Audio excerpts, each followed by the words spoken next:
आवाज आ रही है। Very good morning. सभी को मेरी वॉइस आ रही है तो एक बार बताओ फटाफट से। Hmm. Very good morning. Yes. Yes लिख दें अगर आपको मेरी वॉइस आ रही है तो। चलो।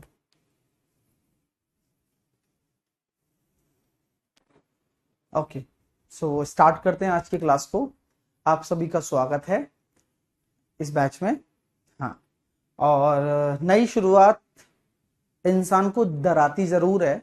डर तो लगता ही है, कैसे क्या कब कैसे होगा। ये याद रखो, सफलता मुश्किलों के पार ही नजर आती है। अगर आप सक्सेसफुल बनना चाहते हैं ना, तो सक्सेस इतनी इजीली नहीं मिलती है भाई।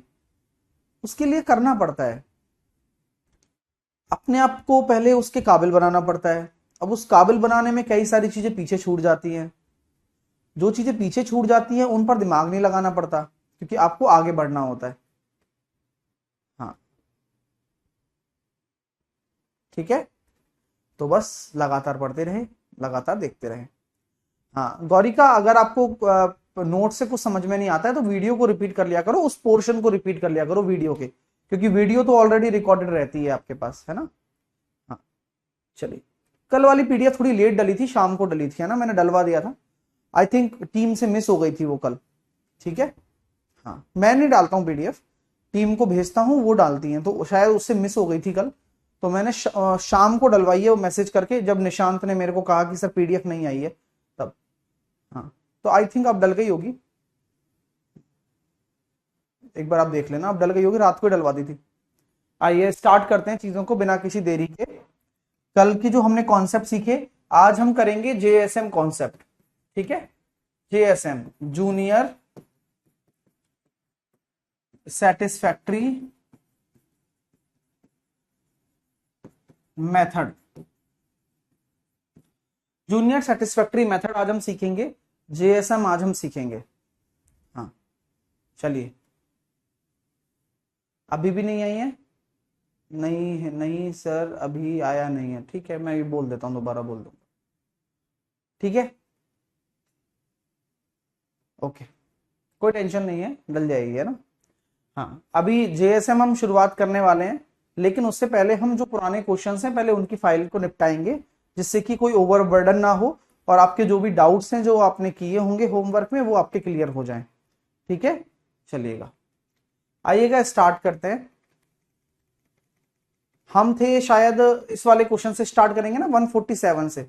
147 से हम शुरू करते हैं।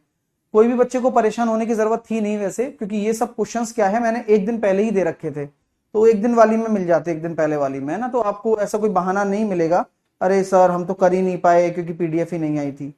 कोई बात नहीं, क्योंकि एक दिन पहले वाले में भी ये क्वेश्चन सेम थे। अंडरस्टैंड। देखो क्वेश्चन बड़ा अच्छा है, दिमाग लगवाते हैं आपसे कि रवि अपने वेतन का 30% भोजन पर,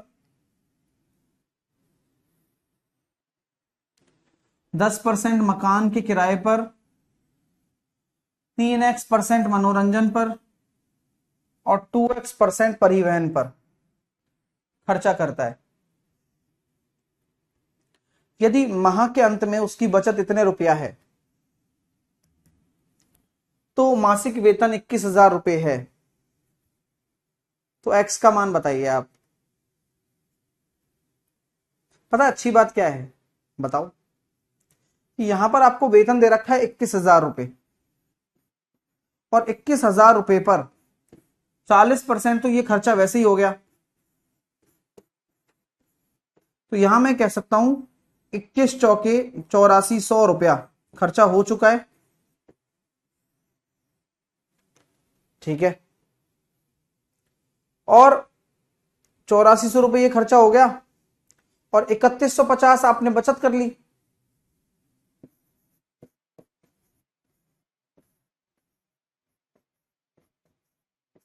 ₹11,550 अभी तक आपका हिसाब आ चुका है, ₹11,550 का। लेकिन जो इनकम में से बाकी के बचे पैसे हैं, जैसे कि 11 और 10 21,000, तो 10 तो पूरा नहीं आएगा, 9,450 रुपया। हाँ, क्योंकि 550 में अगर 450 जोड़ेंगे तो 12,000 हो जाएगा, 12 और 9 1। अब ये 9,450 क्या है? ये भी तो खर्चा ही हुआ होगा। जो खर्चा किसके बराबर है? 3x मनोरंजन पर और 2x आपके परिवहन पर। तो क्या मैं ये कह सकता हूं ये टोटल खर्चा जो है वो 5x परसेंटेज के बराबर है? 5 से अगर मैं काटता हूं तो कितना निकल कर आ रहा है? हाँ,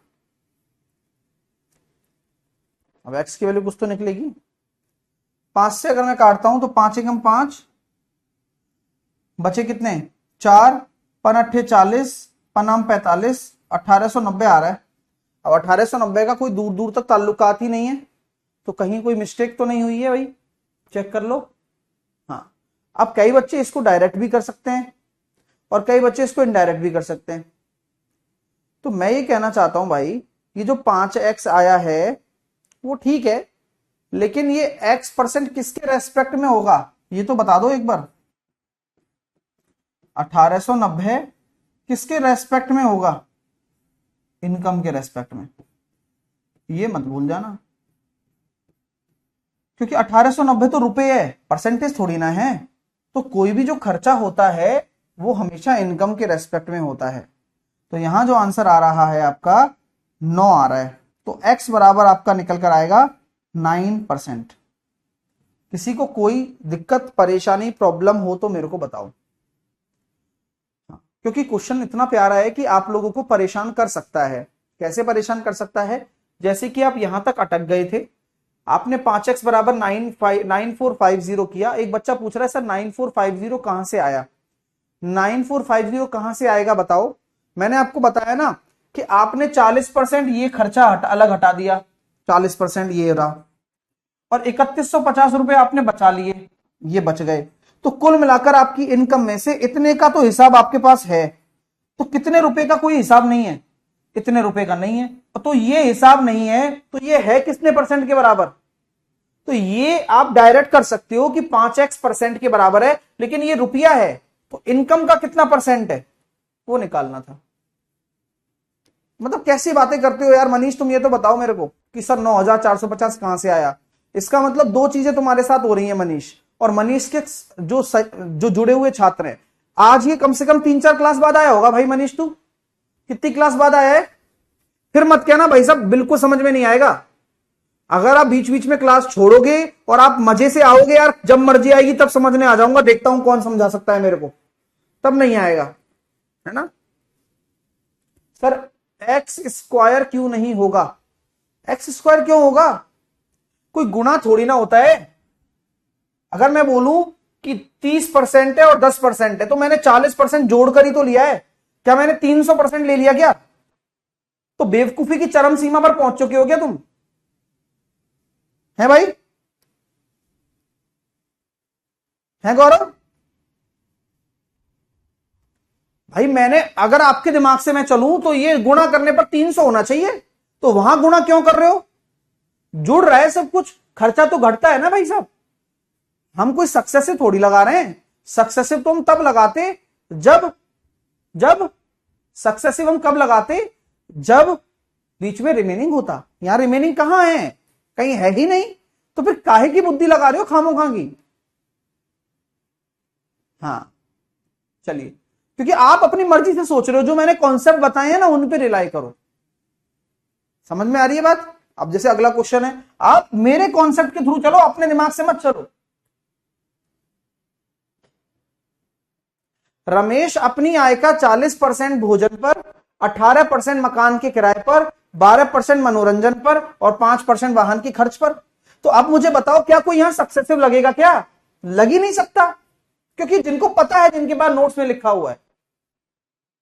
तो यहां मैं ये कह रहा हूं कि 40, 18, 12 यानी कि ये हो गया 70 और 75% खर्चा हो चुका है। लेकिन एक पारिवारिक समारोह के कारण 20,000 के खर्च को पूरा करने के लिए किसी ऋणदाता से 16,000 रुपए उधार लेने। मतलब आपके पास अभी बचे कितने? 4,000 ही तो बचे होंगे। क्यों? क्योंकि आपको 20,000 खर्चे को पूर्ति करनी है, कोई फंक्शन आ गया घर में, 16,000 आपने उधार ले लिए, तो 4,000 ही तो बचे होंगे आपके। यानी कि 4,000 किसके बराबर है? ये 70% आपने खर्चा, 75% खर्चा कर दिया तो 25% के बराबर है। तो आपका मासिक वेतन कितना हो जाएगा? 16,000। अब ये भी बात समझ में नहीं आई होगी कि 4,000 कहां से आया। कितने स्टूडेंट को ये बात समझ में नहीं आई कि 4,000 कहां से आया? इसलिए समझ में नहीं आई क्योंकि दिमाग क्वेश्चन को पढ़ने में है ही नहीं। तो आप लोगों की पहली सबसे बड़ी कमी है कि आप प्रश्न को ढंग से नहीं पढ़ रहे हो। और अगर आप ढंग से नहीं पढ़ोगे तो फिर प्रश्न कर ही नहीं पाओगे ना भाई साहब, समझाने की तो दूर की बात है। बात समझ में आ रही है ना कि 4,000 कहां से आया? उन्हीं बच्चे को समझ में आ सकती है जिसने प्रश्न को पढ़ा है कि भाई साहब मैंने 75% खर्चा कर दिया, मेरे पास 25% बचा हुआ है, लेकिन मेरे को कोई फंक्शन निपटाना है घर में, तो मैं 16,000 रुपए बाहर से उधार मांग के ला रहा हूं, तो 4,000 तो होगा ना मेरे पास, क्योंकि 20,000 खर्चे हो रहे हैं उस फंक्शन में। तो एक्चुअल में जो मेरे पास 4,000 है वही 25% के बराबर है। बाकी 16,000 तो उधार लिए, वो छोड़ो। अगला प्रश्न देखिए आप, देखते हैं कौन करता है। सब अच्छे अच्छे क्वेश्चंस हैं, हर क्वेश्चन से सीखने को मिलेगा। आओ देखो, ट्राई करो। एक आदमी अपने वेतन का 20% अपने इकलौते बेटे और इकलौती बेटी को दे दिया। हाँ, कलेक्टिवली दिया है, और बेटे और बेटी को इस अनुपात में दिया है। उन्होंने अपनी बेटी को जितना पैसा दिया उससे दुगना उसने LIC में निवेश कर दिया। शेष राशि में से उसने 1/4 अपनी पत्नी को दे दिया। उसके बाद उसके पास इतने रुपए रह गए। लो बस हो गया काम। माना उस व्यक्ति के पास 100 रुपए थे, 20 रुपए उसने अलग से साइड में निकाल दिए। अब उस 20 रुपए को बेटे और बेटी में बांट दिया 3:2 में। 5 बराबर अगर मैं 20 कर रहा हूं तो 1 बराबर 4, तो 12 बेटे को दे दिया और बेटी को दे दिया 8। कोई दिक्कत नहीं। जिन्होंने अपनी बेटी को जितना पैसा दिया उससे दुगना, बेटी को जितना दिया उससे दुगना LIC में जमा करा दिया। तो LIC में कितना कराया भाई? 16 यूनिट। बेटी को 8 दिया, उससे दुगना LIC में जमा कराया है। शेष राशि में से तो अभी मैं देख रहा हूं कि 20 और 16 36 चला गया, तो शेष राशि कितनी बची? 64। अब 64 का 1/4 यानी कि 16 यूनिट अपने उसने पत्नी को दे दिया। 16 यूनिट। अब कितना बचा? 48। तो अब बोला जा रहा है उसके पास इतने रुपए, 48 रेशो रह गया। हाँ, और जो कि 12,000 रुपए रह गए, तो 3 रेशो बराबर 1,000 आ रहा है। अभी क्या पूछा जा रहा है उस पर बात करो। तो LIC में निवेश किए गए राशि का पता लगाओ। तो सर LIC में 16 रेशो है, अरे 4 रेशो बराबर होगा ना भाई। LIC में 16 रेशो है ना, तो 4 से गुणा कर दो बस। तो 4,000 रुपया 16 रेशो बराबर, तो 16 रेशो ही तो जमा कराए थे। हाँ, अब कुछ भी पूछ सकता था यहां पर कि बेटी को कितना दिया बताओ, बेटी को कितना दिया? तो सर बेटी को दिया 2,000 रुपया, बेटी को कितना दिया? 3,000 रुपया, पत्नी को कितना दिया? 4,000 रुपया, और इनकम कितनी थी उसकी वो भी आप कैलकुलेट कर सकते हो। 1 रेशो बराबर आपका आ जाएगा 250 रुपया। तो 1 रेशो बराबर 250 है, तो 25,000 रुपए इनकम है। ठीक है, मजा आ गया? तो सब कुछ निकाल सकते हो आप, बस आराम आराम से सॉल्व करो ना, दिक्कत क्या है। और आपको मैंने बताया कि ये हम 100 क्यों मानते हैं, क्योंकि परसेंटेज है। तो परसेंटेज में कोई भी चीज 100 से शुरू कर सकते हो आप, जिससे बांटने में आसानी होती है आपको। अनीता कह रही सर 12 कैसे आया? अनीता प्रश्न को पढ़कर, अरविंद, अनीता और जितने भी छात्र जो 12 और 8 नहीं समझ पा रहे हैं, मेरे प्यारे छात्रों, क्या वाकई में आप सीरियस हो अपनी जिंदगी को लेकर, या फिर टाइम पास कर रहे हो? मेरे को सच बताओ। या आपने ये सोच रखा है कि मैं इस क्वेश्चन को पढ़ूंगी भी नहीं या पढ़ूंगा भी नहीं, फिर भी देखो सर बताएंगे, देखना देख कैसे मैं नचाता हूं। क्या ये सोच के पढ़ते हो क्लास में? मेरे दोस्तों, आप प्रश्न को पढ़ो तो सही। मतलब आप अगर क्लास में मौजूद हो तो बेवकूफ बन जाते हो क्या? 3:2 में बांटा हुआ दिख नहीं रहा क्या तुम्हें? लेकिन तुम बार बार एक ही चीज पूछोगे तो फिर ऐसे नहीं होगा, नहीं हो पाएगा आपसे। सर 146 समझ नहीं आया तो रिपीट करना दोस्त। 146, अरे यार कल वाली क्लास तो रिपीट कर लेना ना, कल वाली क्लास तो रिपीट कर लेना भाई। आज तो 146 शुरू भी नहीं किया हमने, वो तो कल ही निपटा दिए थे सारे। अगला प्रश्न आपके सामने ये रहा।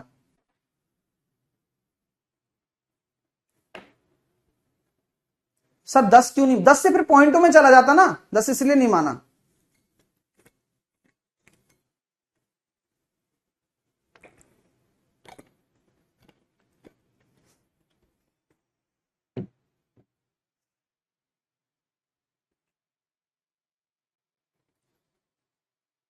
अरे कुछ भी मान सकते हो।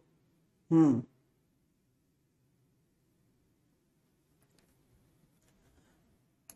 मनीष अपने कुल मासिक वेतन में से 27% आवास ऋण हेतु, 18% विविध खर्च के लिए, शेष धनराशि में से उसके द्वारा स्कीम में निवेशित धनराशि एवं उसके पास शेष धनराशि का अनुपात इतना है। तो बढ़िया बात है।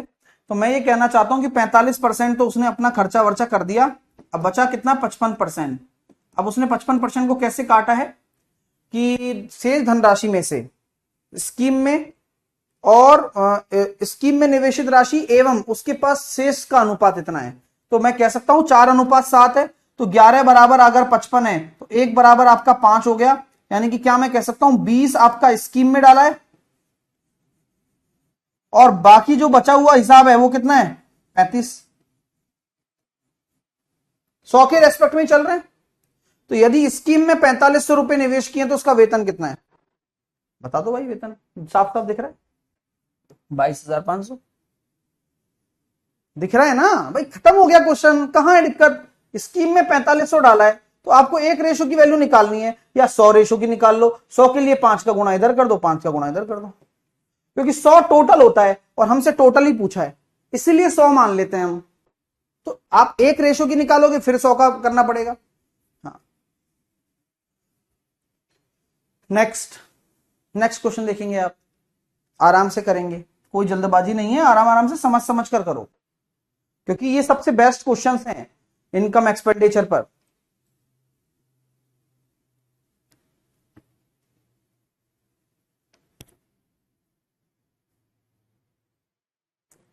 आरती पूछ रही 11 कैसे आया। आरती क्वेश्चन को पढ़ लो यार, क्या बोलूं मैं तुमसे। सभी छात्रों, अगर मैथ सीखना चाहते हो तो पहले प्रश्न को पढ़ने में जा क्या रहा है तुम्हारा, तुम क्वेश्चन ही नहीं पढ़ते हो, तुक्के दे रहे हो क्या, क्यों जिंदगी खराब कर रहे हो खुद की। क्वेश्चन तो पढ़ लो, मैं मतलब बता रहा हूं कि कमी कहां रह जा रही है, और फिर तुम ऐसे पूछ रहे हो कि जैसे कि मैं बता ही नहीं रहा हूं कि 11 कहां से आया। अरे भाई ये दिख नहीं रहा कि तुम्हें, मतलब क्या प्रॉब्लम क्या है, मैं तो बताओ तो सही, एटलीस्ट कम से कम मेरे को पता तो चले कि कहां बुद्धि है तुम्हारी, दिक्कत क्या आ रही है भाई। ऐसे पिछले क्वेश्चन में पूछ रहा है सर ये 48 कहां से आ गया। अरे भाई रिमेनिंग में से 16 अगर पत्नी को दे दिया तो बचा हुआ हिस्सा 48 ही तो होगा। प्रश्न की लाइनअप में क्वेश्चन को क्यों नहीं सॉल्व करते हो, हाँ, प्रश्न की लाइन में प्रश्न को क्वेश्चन को सॉल्व नहीं करते हो, प्रॉब्लम ये है तुम्हारे साथ।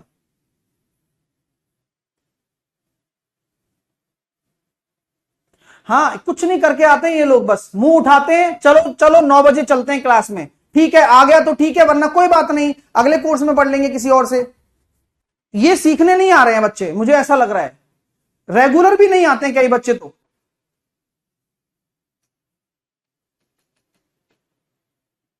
चलिए, अपने मासिक वेतन में से अंतिमा 34% विभिन्न व्ययों पर खर्च करती है, यानी कि 34% अलग अलग एक्सपेंडिचर पर खर्च करती है अंतिमा।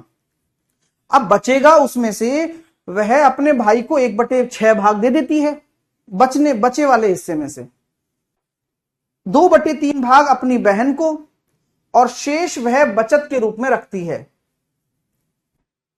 शेष में से 1/6 भाग भाई को और 2/3 बहन को, ठीक है, और बहन और भाई को दी जाने वाली राशि के बीच का अंतर इतना है।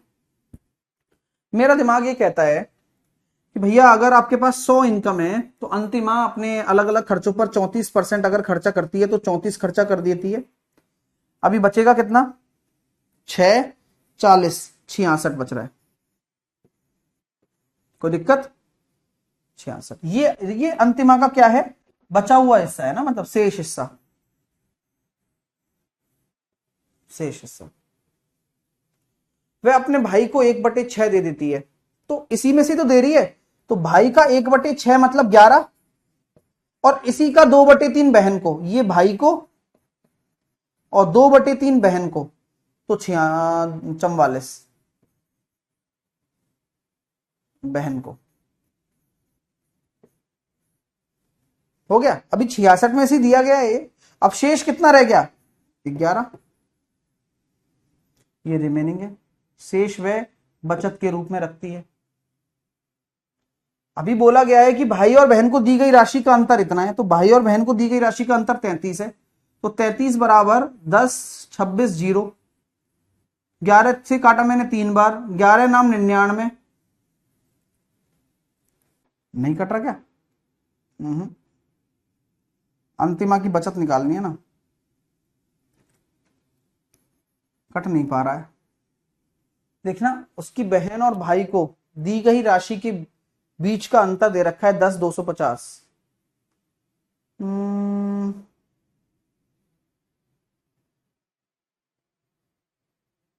वैसे भी कर सकते थे, इतनी माथाफोड़ी करने की जरूरत है क्या, क्योंकि अंतर कितना आ रहा है, 33 आ रहा है, 33 किसका, 66 का, 1/2 ही तो आ रहा है। 33 किसका, 66 का ना।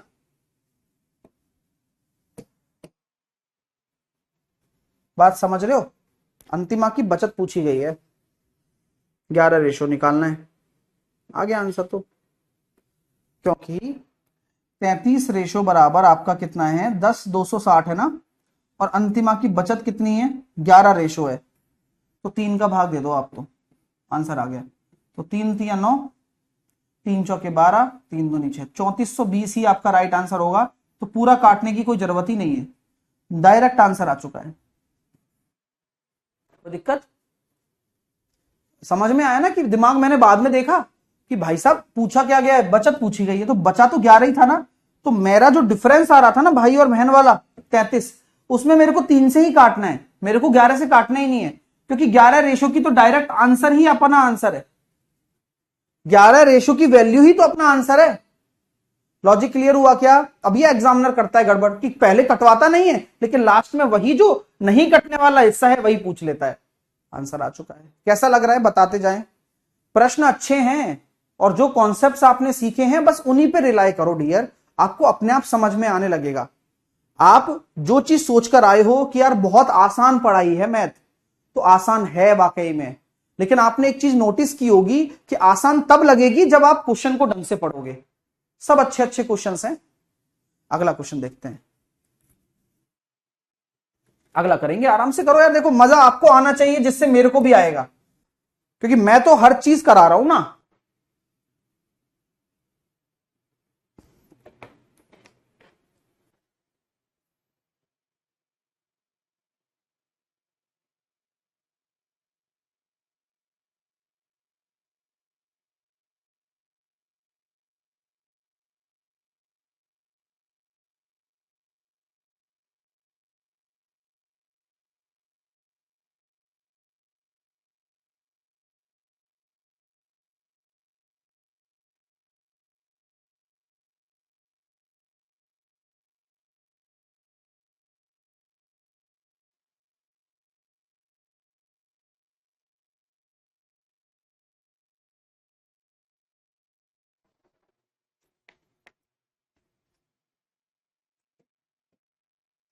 ए अपने वेतन के 15% की बचत करता है,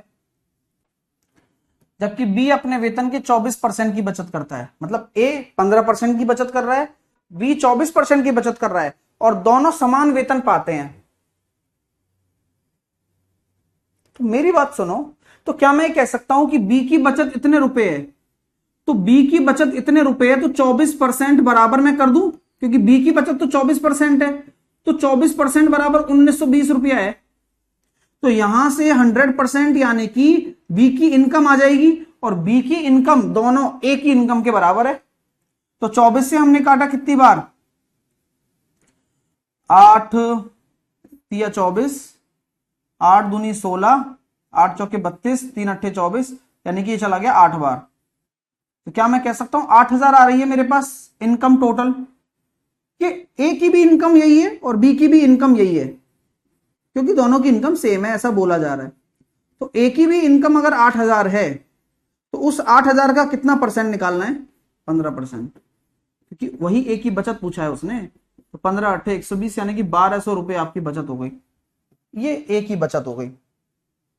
बस एक एक करके पढ़ते जाओ, करते जाओ, अपने आप आएगा भाई। कोई ऐसा प्रश्न ही नहीं है जो ना बना पाओ। अगला करके दिखाओ चलो।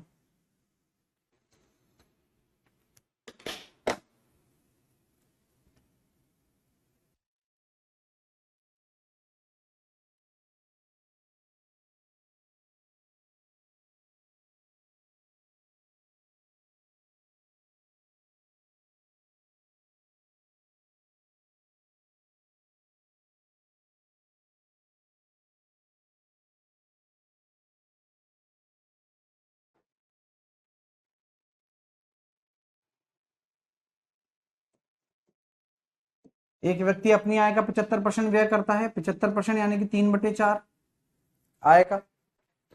अब आप समझ जाओ कि भाई इनकम, एक्सपेंडिचर और सेविंग, 4 आपकी इनकम है, 3 आपका एक्सपेंडिचर है और 1 आपकी सेविंग है। आय में 20% की वृद्धि होती है।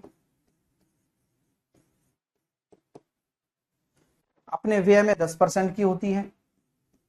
तो बचत में क्या होगी?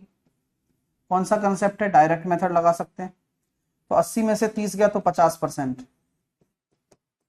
एक्स के बराबर डी। अगला करो। कौन करता है? कौन से मेथड से करते हो? देखते हैं। सिखाया सब है।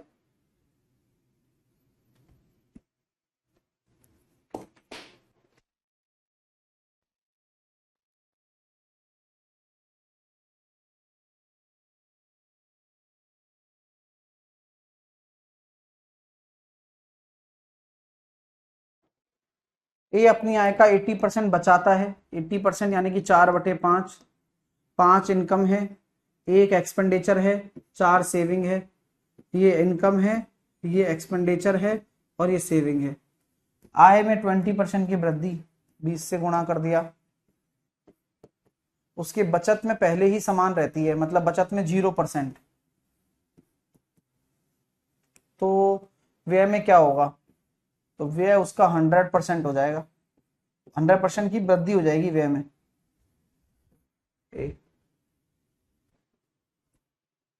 चलिए नेक्स्ट करो।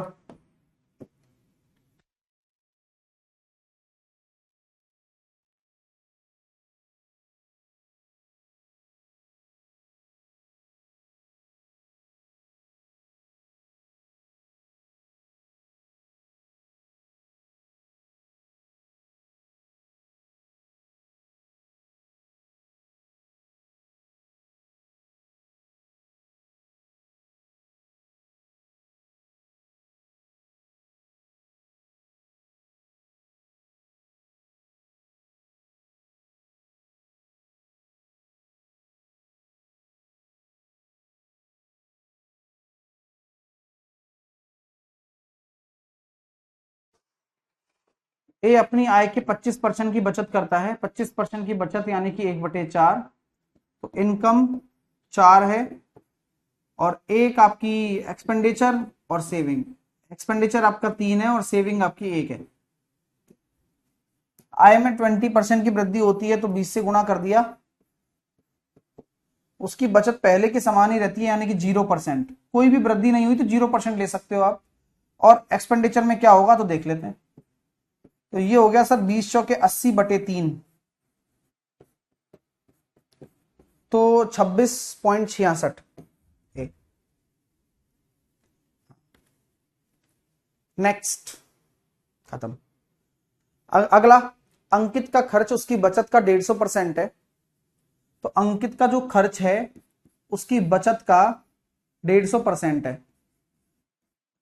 तो आप समझ गए रेशो। अब यहां रेशो अलग तरीके से दे रखा था, तो वही income plus saving, expenditure plus saving, माफ कीजिए, और ये हो जाएगा 5। अभी क्या बोला जा रहा है कि आय में 10% की वृद्धि हुई है, तो आय में 10% यानी कि 10 से गुणा, खर्च में 12% यानी कि 12 से गुणा, बचत में क्या हुआ होगा, तो 50 में से 36 चले गए, तो ये बच गए 14/2, 60%।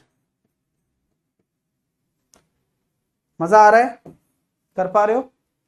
चलो नेक्स्ट देखो, सभी लोग ट्राई करो, सब अच्छे अच्छे क्वेश्चंस हैं और सीखने को मिल भी रहा होगा।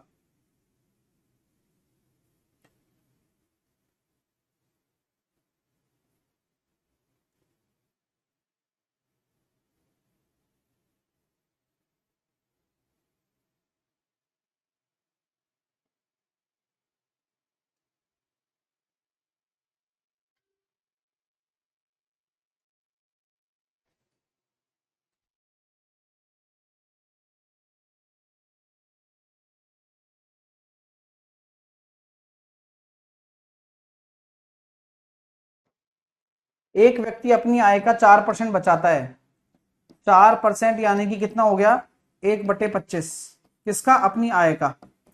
तो मैं कहता हूं कि 25 अगर आपकी इनकम है तो होने दो, और ये इनकम हो गई, ये सेविंग हो गई कितनी, 1, और कितना खर्चा कितना हो जाएगा, 24, तभी तो बनेगा। हाँ, 2 साल के बाद उसकी आय 15% बढ़ जाती है, अच्छी बात है, किंतु उसकी बचत अपरिवर्तित रहता है, तो खर्च में क्या होगा, तो मैं कहता हूं आय तो 15% बढ़ गई, बचत में कुछ भी नहीं हुआ, तो खर्चे में क्या होगा बताइए। तो कॉन्सेप्ट बिल्कुल क्लियर है, 25 × 15/24 एक्स के बराबर है 3 × 5 = 15, 3 × 8 = 24, 125/8 एक्स बराबर, तो 125/8 कितना हो जाएगा, 15 × 8 = 120 और 5/8,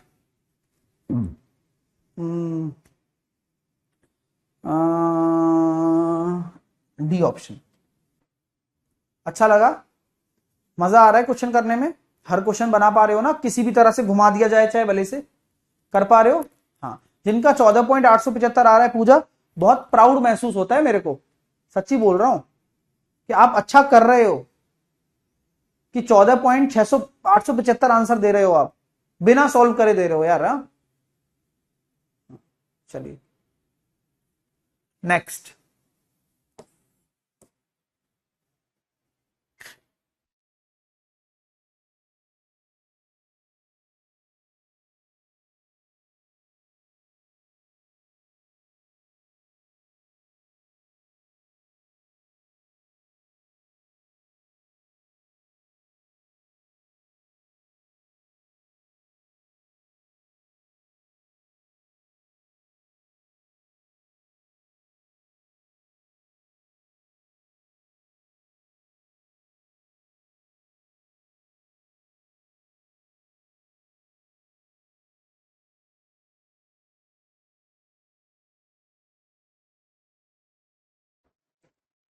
नवीन की आय 35,000 है, वह अपनी आय का 16% बचाता है, आय का, वही कमी और वृद्धि है ना, तो अब आराम से कर सकते हो।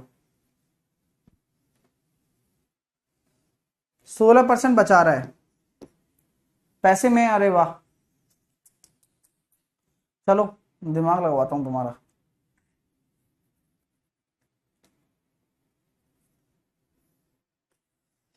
कैसे करें बताओ, अब डेटा में दे रखा है, अब ये परसेंटेज का खेल बचा ही नहीं है।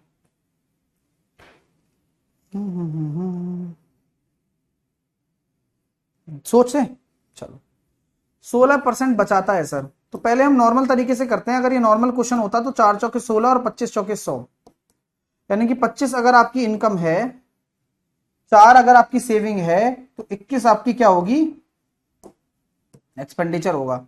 ये इनकम है, 4 सेविंग है, तो 21 आपका एक्सपेंडिचर होगा। यदि उसकी आय में 5% की कमी आ जाती है, आय में तो माइनस का 5 कर दूं, क्योंकि 5% की कमी बोल रहा है, मैं कुछ नहीं कह रहा हूं, और यहां 2% की वृद्धि हो जा रही है, तो एक्स क्या होगा आप मुझे बताओ, पहले तो आप ये सॉल्व करके बता दो मुझे। तो आप ये कहेंगे सर माइनस का 125 माइनस का 42, तो ये आया कितना 7 6 167/4। ओहो बहुत भारी आ रहा है भाई साहब, इतनी परसेंट की कमी हो रही है, बहुत दिक्कत देगा ये। तो 35,000 का कितना बचा रहे हो आप, पहले 16% बचा रहे थे ना, तो इसकी इतनी कमी करनी पड़ेगी। मेरा तरीका यही है भाई, मैं 400 मान रहा हूं और 400 में 167 की कमी कर दूंगा, तो 3 70 33 233। देखता हूं सही आता है गलत आता है, ये मेरा स्टाइल है।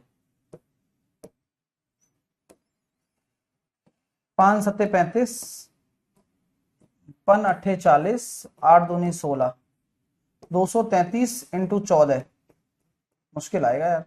14 तिया 42, 14 तिया 42 और 4 46, 14 दूनी 28 और 4 32। मेरा ये आ रहा है भाई साहब, या तो मैंने कहीं मिस्टेक कर दी है, तो केवल कमी निकालनी है। ओह ये भी हो सकता है कि केवल कमी निकालनी हो, हाँ बचा हुआ ना निकालना हो। तो डायरेक्ट अगर मैं 167/4 करता हूं तो बाकी सब सही है। तो 167 इंटू 14 करके देखना, 14 सत्ते 98 और 14 छिकी 84 और 9 93, 14 कम 14 और 9 23। ये ठीक है भाई साहब, अभी मेरे को अच्छा लग रहा है। अभी मैंने गलती पता क्या कर दी थी पहले, वो 32 62 था भाई, मेरे को तो केवल कमी कमी निकालनी है, तो मेरे को इतना परसेंट ही निकालना है। हाँ मेरे को वो नहीं निकालना कि कितना बच जाएगी, ये बुद्धि खराब हो गई थी हमारी। बाकी कॉन्सेप्ट हमने सही लगाया और इतने बढ़िया क्वेश्चन को हमने इतनी आसानी से कर लिया। अच्छा क्वेश्चन था ना। ठीक है, अगला करो। ये भी रुपीस के हिसाब से ही है, वैसा करो। एक बच्चा कह रहा है सर शॉर्ट मेथड नहीं है क्या इसका। देखो दोस्तों, जिस तरह का डेटा है ना उस तरह का तो यही मेथड अच्छा है, पहली बात। हाँ पहली बात तो ये, फिर भी अगर आप चाहते हो कि और शॉर्ट से किया जाए तो दूसरा मेथड बन सकता है, लेकिन कैलकुलेशन थोड़ी बहुत आएगी। चलो दूसरे मेथड से भी बता देते हैं आपको। ये मैंने जो मेथड लगाया कौन सा मेथड है, आप में से कौन बता सकता है। ये जो मैंने मेथड लगाया है कौन सा मेथड है, ये डायरेक्ट मेथड है।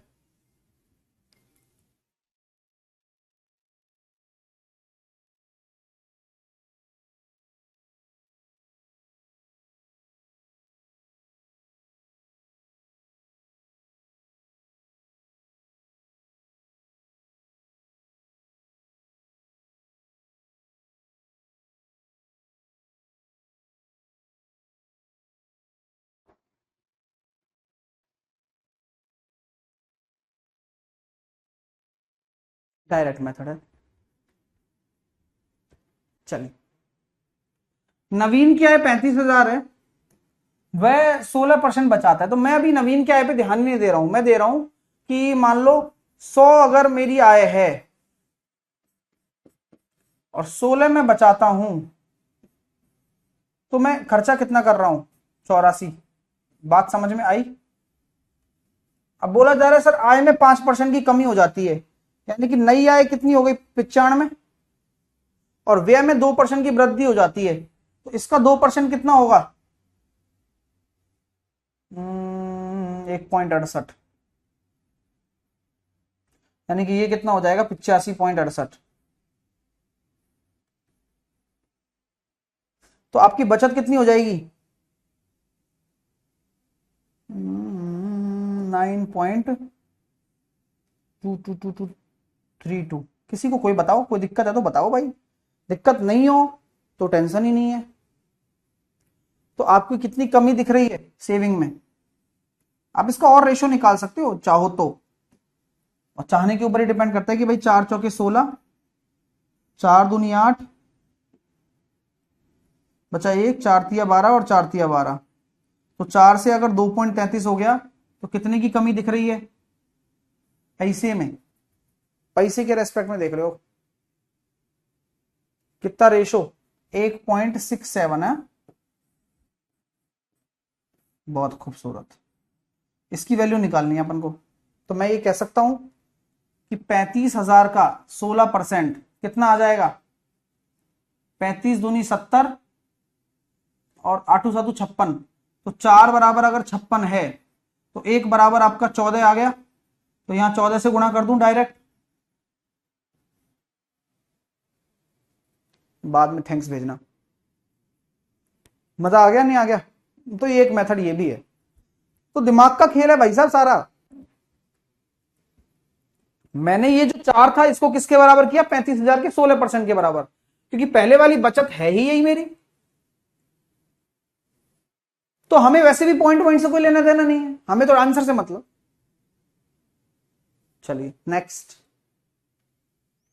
अगला करके दिखाएंगे आप, क्योंकि ये बढ़िया क्वेश्चन है और ये टिपिकल है, थोड़ी सी अच्छी कैलकुलेशन बनती है इनमें, तो आपको ये इनका इलाज करना पड़ेगा यहीं की यहीं। तो अब इस क्वेश्चन का इलाज करके बताओ आप, और मैं आपसे एक्सपेक्टेशन लगा रहा हूं कि आप सही इलाज करोगे इसका।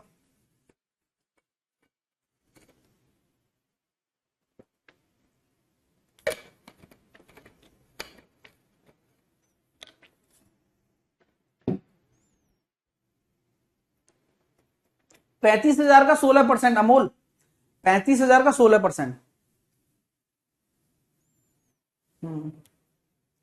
देखो ए अपनी आय का 35% बचाता है, उसकी आय में इतने की वृद्धि होती है, उसके व्यय में 20% की वृद्धि होती है। तो ऐसा है, तो मैं कौन सा मेथड लगाऊं यार? बोले सर आप तो सिंपल लेके चलो कि अगर ए की जो इनकम है वो 100 है, 35 अगर बचा रहा है तो 65 आपका खर्चा है। बात समझ में आ रही है भाई? इनकम अगर 100 है, ये आपका खर्चा है और ये आपकी बचत है। अभी बोला गया है सर आय में इतनी वृद्धि, तो ये हो जाएगा 120.1 फिर। हाँ हाँ, और क्या। और उसके व्यय में 20% की वृद्धि, व्यय 20% यानी कि 1/5, यानी कि 1/5 होता है 13, और 13 बढ़ेगा तो कितना हो जाएगा 78। तो नई सेविंग कितनी हो रही है? तो नई सेविंग हो जाएगी कितनी, 280, 80 और 40, 42.1, 42.1 सेविंग हो गई। अभी सबर कर रहा हूं मैं भी, आप भी करो थोड़ा, जस्ट रिलैक्स गाइस। बोला गया है सर इस कारण उसकी बचत में इतनी वृद्धि हो जाती है, यानी कि ये जो वृद्धि है कितने की, 7.1 की, यही इसके बराबर है 1704 के। वही लॉजिक तो यही है गुरुजी। तो आय बताओ, तो आय 100 निकालना है, तो अब बस काट लो बस। तो अब 71 से कितनी बार जा रहा है, 71, 71 2 बार और 7 बार, मामला सेट नहीं हुआ, 4 बार, 24,000 आंसर। बोलिए मजा आ रहा है नहीं आ रहा? कैलकुलेशन को फोड़ा नहीं फोड़ा आपने, आपकी समझ में बैठ रही है नहीं बैठ रही है? तो डेटा कैसा भी हो, कैलकुलेशन की स्पीड तो हम बढ़ाएंगे आपकी, और ये आपका रिजल्ट आ रहा है। अगर आप ढंग से पढ़ रहे हो, आपके पास दो दो मेथड हैं, तो आपकी मर्जी है कि आप कौन सा लगाना चाहते हैं। और आपको ये पता भी है कि मैं जानबूझकर डायरेक्ट मेथड नहीं लगा रहा हूं, क्योंकि डायरेक्ट मेथड तो केवल डायरेक्ट परसेंटेज निकालने में काम आता है, बुरा मत मानना, देखो यही बात है ना। हाँ, और ये मेथड आपके अगर रुपीज में बात की जा रही है तो काम आते हैं।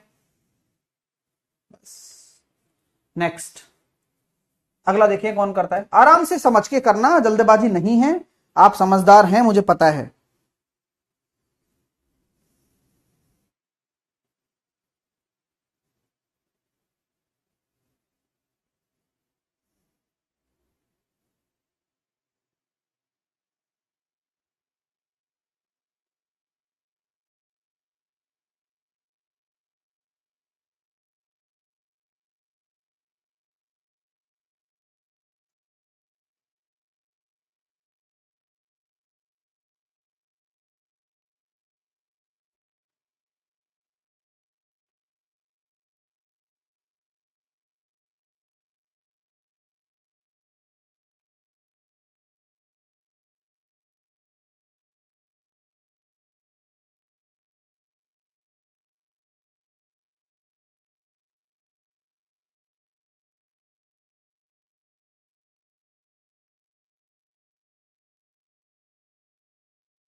ए और बी अपनी आय का 60% और 75% खर्च करते हैं। खर्चा कर रहे हैं, ए की बचत बी की तुलना में 20% ज्यादा है। अभी बात समझ रहे हो? तो ए और बी की बचत का रेशो मुझे दे रखा है, ए की बचत बी की बचत से, ये बचत का रेशो है। और आप समझदार हो सब, अगर ये बचत का रेशो है तो ए 60% खर्चा कर रहा है तो 40% बचाएगा और 25% बचाएगा, क्योंकि ये खर्चा है तो ये उनकी परसेंटेज सेविंग हो गई। बात सही है। और क्योंकि अगर मुझे इनकम का निकालना है तो मुझे 100% पर बात करनी होगी, तो क्या मैं कह सकता हूं 40% यानी कि 2/5 बराबर अगर 6 है तो 1 बराबर कितना हो जाएगा 15। 1/4 बराबर अगर 5 है तो 1 बराबर हो जाएगा 20, यानी कि मेरी इनकम का रेशो आ गया।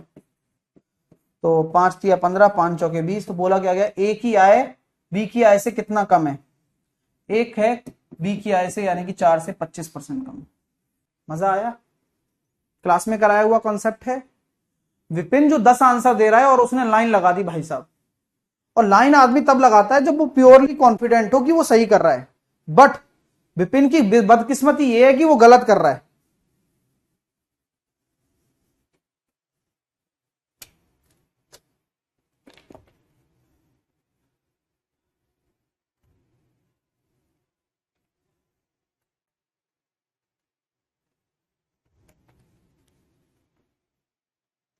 नेक्स्ट,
अनु अपनी मासिक आय का 68% खर्च करती है।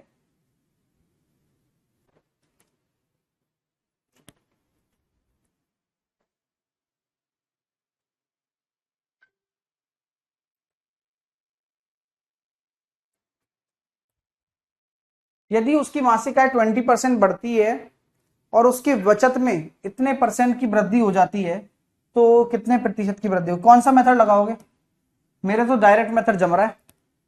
आय का इतना खर्चा हो रहा है यानी कि 68/100, चाहो तो 17/25 लिख सकते हो, कोई दिक्कत नहीं है।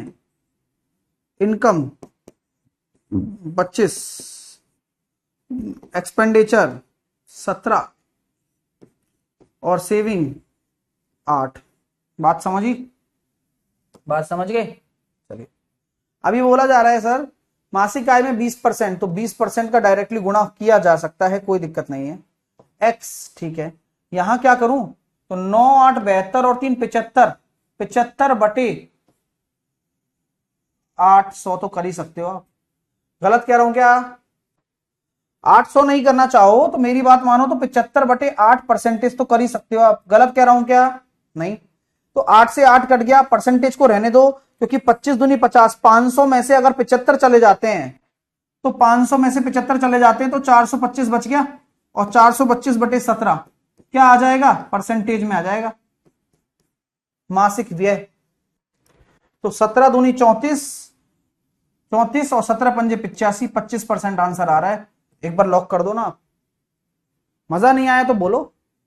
और अगर कर नहीं रहे हो तो आपको पता है कि आप क्या मिस्टेक कर रहे हो, क्योंकि आप ट्राई ही नहीं करते हो। डर आप पहले लग जाते हैं आपको। तो डरना तो नहीं है भाई, डरने के कोई वो नहीं है।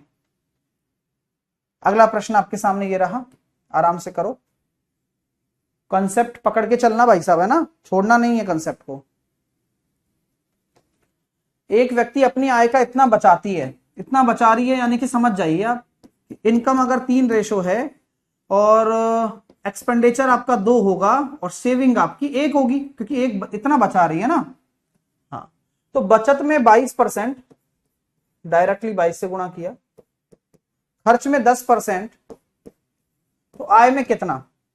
तो यहां डायरेक्टली आप कह सकते हो कि 20 + 22, 42/3, 14%। मजा आया?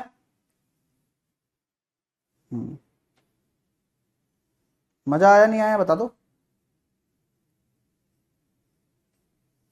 अगले के लिए तैयार? आराम से करिए। ये सारे वो क्वेश्चन हैं जो पेपरों में आए हुए हैं। सर परसेंटेज कब तक खत्म हो जाएगा? भाई अभी तो बहुत सारे टॉपिक बाकी हैं परसेंटेज में। हाँ, बहुत सारे टॉपिक बाकी हैं। आपको अगर अभी मन नहीं लग रहा है परसेंटेज पढ़ने में तो आप नेक्स्ट टॉपिक में आ सकते हो, कोई बुराई नहीं है, क्योंकि अभी पढ़ोगे नहीं क्या मतलब है, मन तो कर ही नहीं रहा है तुम्हारा। क्या नाम है, एक मिनट बच्चे का नाम पूछ लेता हूँ। आकाश नाम से है।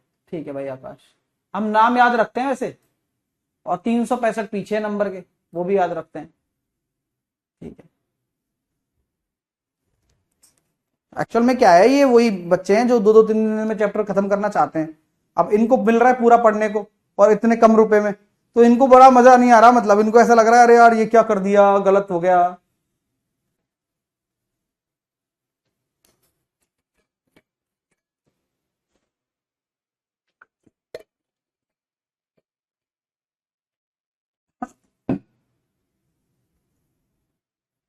3 व्यक्ति ए बी सी अपने मासिक वेतन 10%, 7% और 9% भाग पर एक ट्रस्ट को दान कर देते हैं ये लोग। अच्छा क्वेश्चन है, मैं समझा समझा के कराऊंगा। ए और बी का मासिक वेतन बराबर है, मुझे नहीं पता कितना है लेकिन बराबर है। तो ए और बी के दान के बीच का अंतर 900 रुपए है। अब मेरी बात को सुनना, ए ने 10% दान किया वेतन का और बी ने 7%, तो क्या मैं डायरेक्टली कह सकता हूं कि जो 3% का अंतर आ रहा है वही 900 के बराबर है, यानी कि 100% जो आ जाएगा ये आ जाएगा कितना, 30,000। तो क्या मैं कह सकता हूं कि उनकी जो मासिक वेतन है किसका, ए और बी दोनों का, ए और बी दोनों का जो मासिक वेतन है वो 30,000 है। ए का भी 30,000 और बी का भी 30,000। कहानी क्यों आपको मैंने समझा दी इसलिए। अब सी की तुलना में ए और बी द्वारा किया गया कुल दान 600 रुपए अधिक है। तो ए और बी दान कितना कर रहे हैं, ए और बी मिलाकर 30,000 रुपए का जो टोटल इनकम उनकी सेम ही है, उसका टोटल कितना, 17% कर रहे हैं, यानी कि 17% का मतलब हो गया 5100 रुपए दान कर रहे हैं ए और बी मिलकर। तो अकेला सी कितना कर रहा होगा, 500 रुपए अधिक, 600 रुपए अधिक करते हैं ये लोग, तो अकेला सी 4500 रुपए कर रहा होगा। सी 4500 रुपए कर रहा होगा तो सी का दान कितना है, 9%। तो 9% अगर सी का दान है और वो 4500 के बराबर है, तो सी की जो इनकम आ जाएगी वो कितनी आ जाएगी, 50,000। और वही पूछी गई है। प्यार देते रहो यार, टेंशन लेनी नहीं है, कहीं कुछ नहीं करना है, फोकस अपने फाइल्स पर करो, जो कॉन्सेप्ट सिखा रहे हैं उस पर करो, माथा बूढ़ी है ही नहीं जरूरत। मजा आ रहा है नहीं आ रहा बता दो बस। हाँ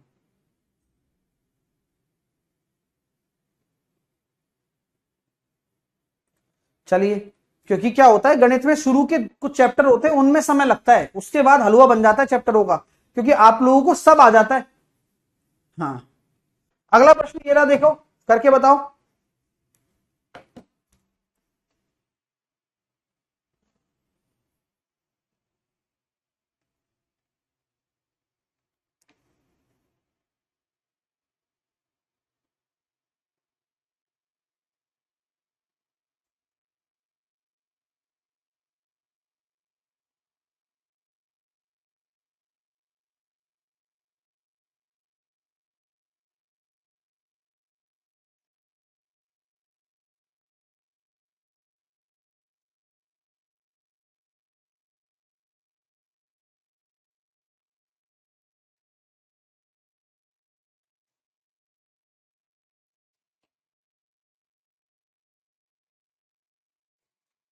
ए की आय बी की आय से 20% कम है,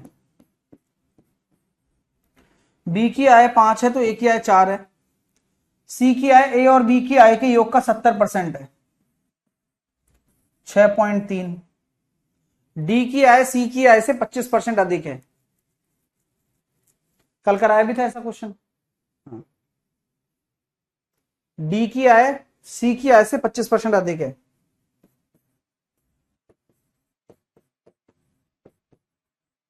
और बी और डी की आय का अंतर दे रखा है।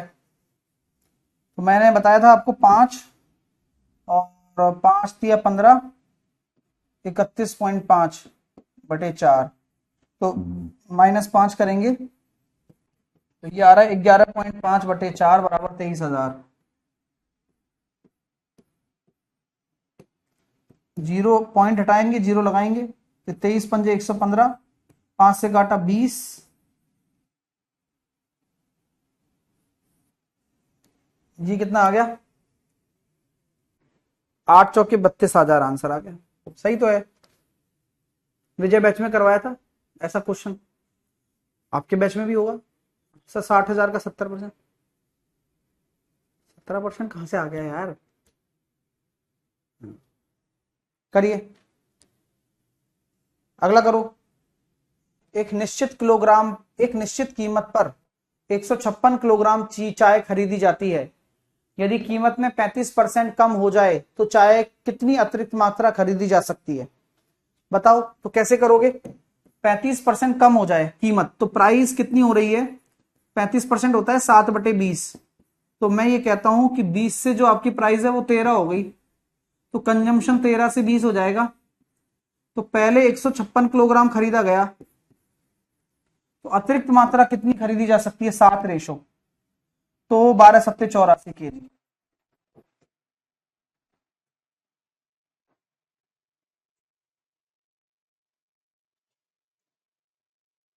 सर हिंदी में बी एंड बी सेम है, एक सेकंड।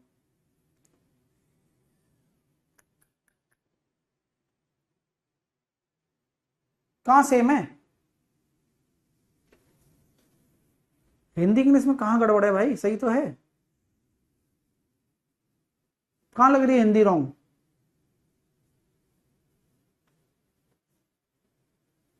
नेक्स्ट। ये तो कर ही लिया अपन ने, यहां तक कर लिए थे कल पूरे, अब यहां से शुरू करेंगे ना। ये थोड़ी करा है ना, ये थोड़ी करा है सर। 164 में हिंदी में अंतर, हिंदी में अंतर नहीं है। अच्छा सही है भाई। अब 176 से तो शुरू करेंगे अपन, है ना। अच्छा अंतर नहीं लिखा है, ओके ओके, समझ गया समझ गया, समझ क्या कहना चाह रहे हो आप, समझाऊं मैं। आय का अंतर, ठीक है रुको, डायरी कठे है माँ की। क्वेश्चन 164 हिंदी में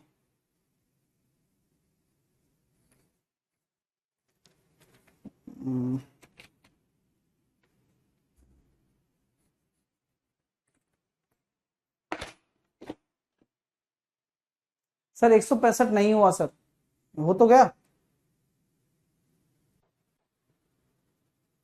हाँ, अच्छा कुछ भी है, बेवकूफ ना हो तो। चलो 176 से करने वाले हैं अब अपन। तो ए और बी के पास 1600 रुपए हैं। ए अपनी धनराशि का 12% खर्च करता है, बी अपनी 20% धनराशि खर्च कर देता है। ए अपनी धनराशि का 12% खर्च कर देता है, जबकि बी अपनी 20% धनराशि खर्च कर देता है। अब उनके पास इतनी धनराशि बचती है जो कि संपूर्ण धनराशि का 85% है।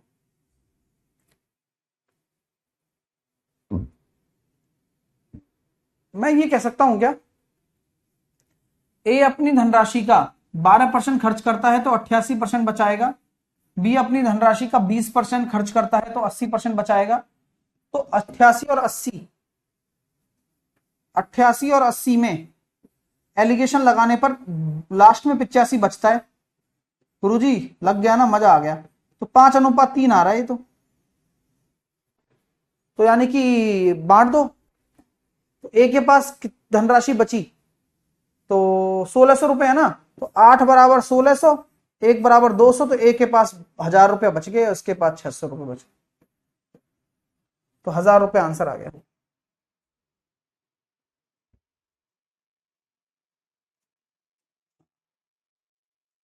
नीलेश कह रहा है गरीब घर से हूं सर मैं, ऐसा मत करो ना।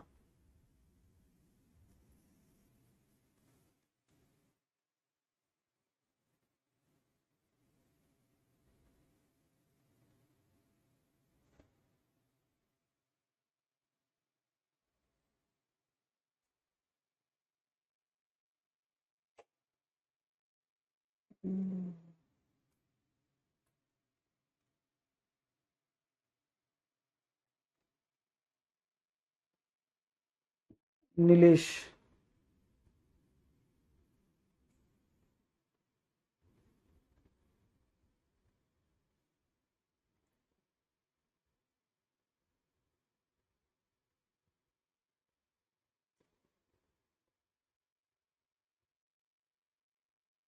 भगवान कहे यार तू गरीब ही रहे, है ना, क्या कर सकते हैं तेरा, क्योंकि जब तक सोच नहीं उठाएगा तब तक तू ऐसे ही रहेगा।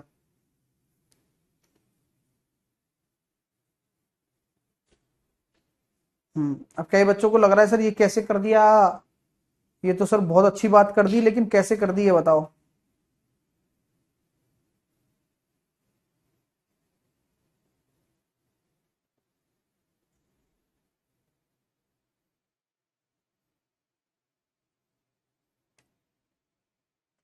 एक बच्चा बार बार कमेंट कर रहा है, एक बच्चा बार बार कमेंट कर रहा है, क्या कर रहा है, वो कह रहा है सर A4 साइज कैसे निकलवाएं PDF प्लीज, A4 साइज कैसे निकलवाएं।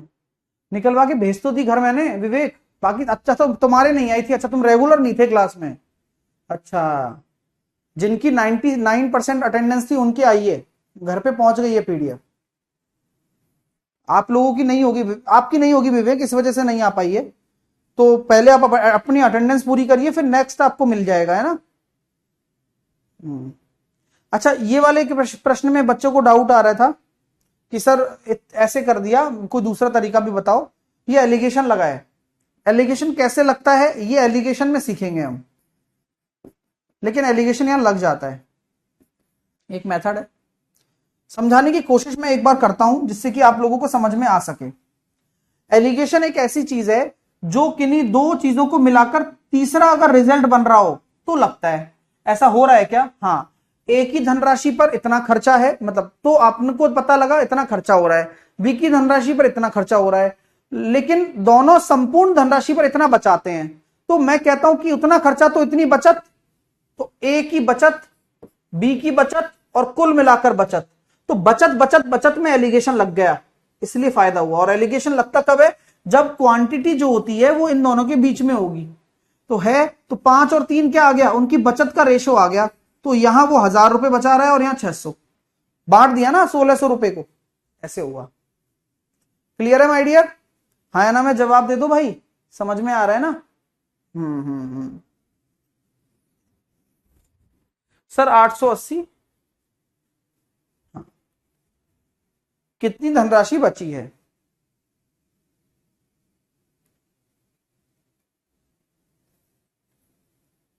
अच्छा अच्छा, सही है सही है। तो आपसे पूछा गया बचत कितनी है, तो 1000 तो आपकी ये इनकम आ गई है, ये एक ही इनकम है, तो इनकम का कितना परसेंट बचाएगा, 88%। तो बचत आपकी 880 होगी, आंसर 880 होगा, बचत पूछी गई है ना भाई साहब, एक ही। और अगर पूछेगा सर बी की बचत कितनी है, तो 600 अगर आपकी इनकम है, हाँ ये इनकम का हो जाएगा रेशो, क्योंकि आपकी बचत जो है वो किसके रेस्पेक्ट में निकलती है, इनकम के रेस्पेक्ट में, तो जो रेस्पेक्ट में होता है उसी का रेशो आता है। जैसे प्राइस और कंजम्पशन में अगर मान लो प्राइस में लगा रहे हो तो कंजम्पशन का रेशो आता है, सेम यहां पर इनका उसमें सेविंग में लगाया है तो इनकम का रेशो आया, तो 600 रुपए का कितना 80%, तो 480 रुपए बचत बी की हो गई। वो ए की बचत है, ये बी की बचत है। हाँ।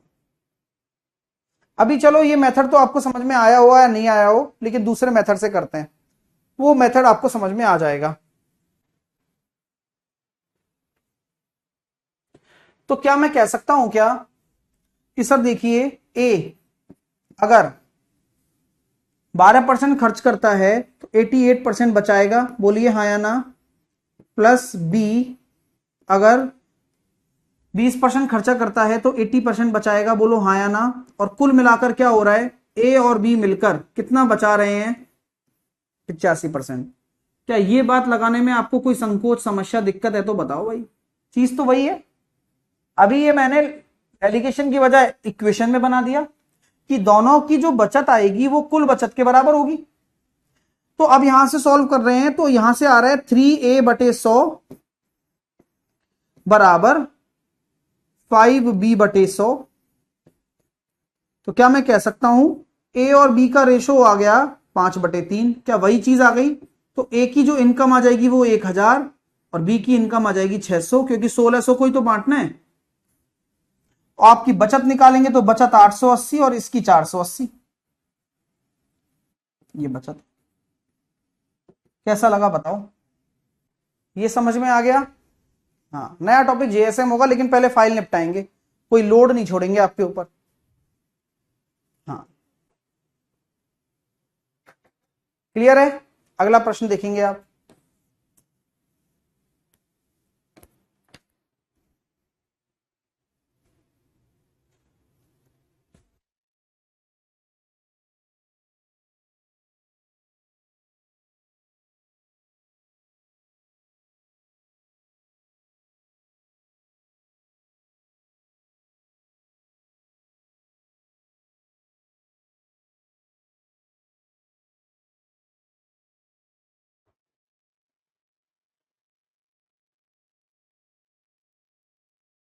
चलिए,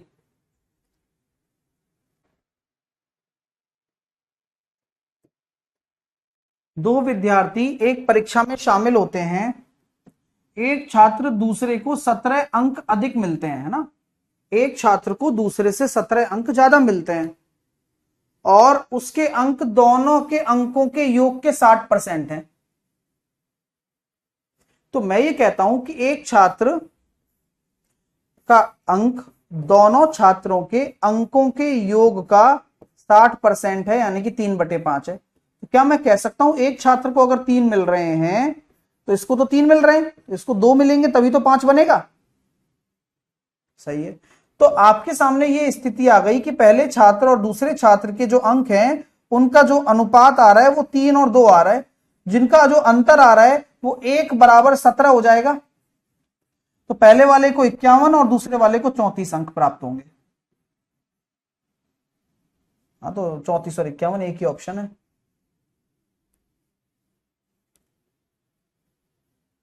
अगला करेंगे, करिए, ट्राई करिए।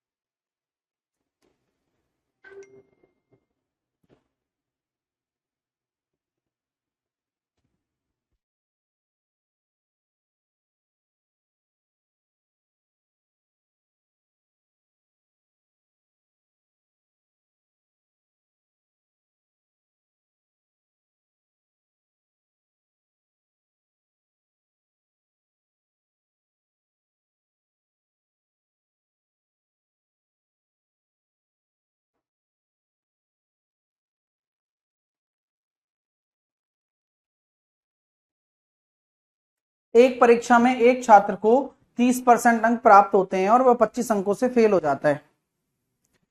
चलिए, 30% अंक प्राप्त होते हैं और 25 अंक और आ जाते हैं तो वो पास हो जाता, क्या हो जाता। उसी परीक्षा में दूसरे छात्र को 40% अंक प्राप्त होते हैं और उसे उत्तीर्ण अंक से 25% अधिक मिलते हैं। तो यानी कि अगर मैं 25% घटा दूं तो कोई दिक्कत है क्या? ये भी तो पासिंग परसेंटेज के बराबर हो जाएगा और ये भी पासिंग परसेंटेज के बराबर हो जाएगा, तो भैया घटा तो सकते हो, पर दिक्कत आ जाएगी आपको। हाँ, दिक्कत तो आ ही रही है, देखो ना भाई, एक छात्र को 30% अंक प्राप्त होते हैं और 25 अंकों से वो फेल हो रहा है, तो 25 अंक आ जाएंगे तो पास हो जाएगा। हाँ, दूसरे छात्र को 40% अंक प्राप्त होते हैं और वह 25% अंक ज्यादा लेकर आ रहा है, दिक्कत तो है। उत्तीर्ण अंक से 25% अंक अधिक लेकर आ रहा है। तो मैं यूं कह सकता हूं क्या, यहां से 25% घटाओगे तो मामला खराब है। यूं समझ लीजिए कि 40% अंक ला रहा है और ये मेरे उत्तीर्ण अंक हैं, हाँ या ना बोलो, यही तो मेरे उत्तीर्ण अंक हैं, यही तो मेरे पासिंग मार्क्स हैं, बोलो। तो क्वेश्चन जो बोल रहा है उसी चीज में आगे जा रहा हूं मैं आपको लेकर, कि ये जो पासिंग मार्क्स हैं उससे 25% ज्यादा,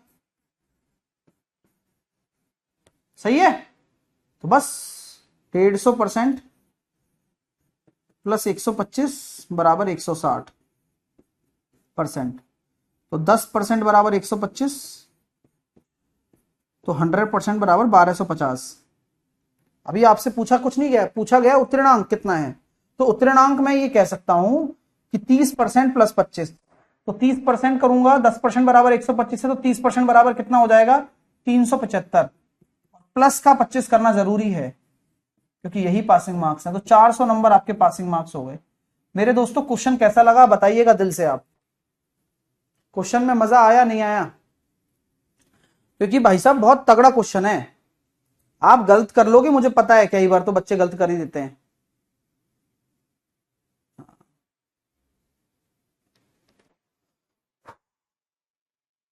भाई आ गया क्या आंसर?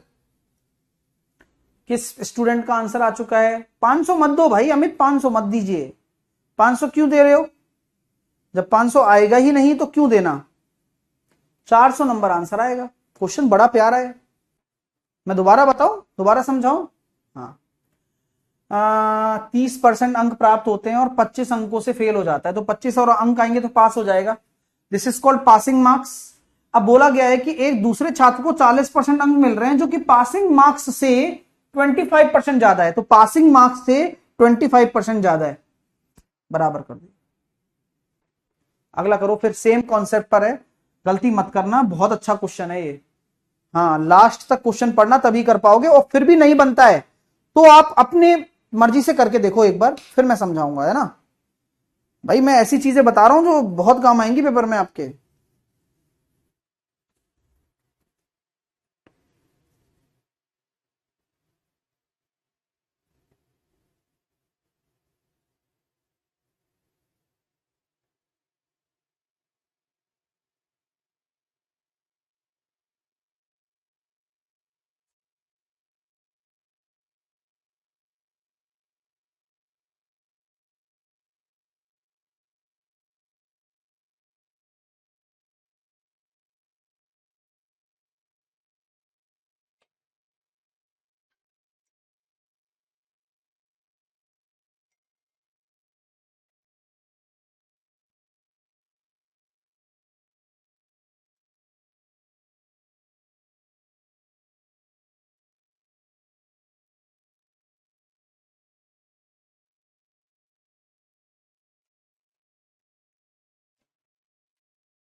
हेलो,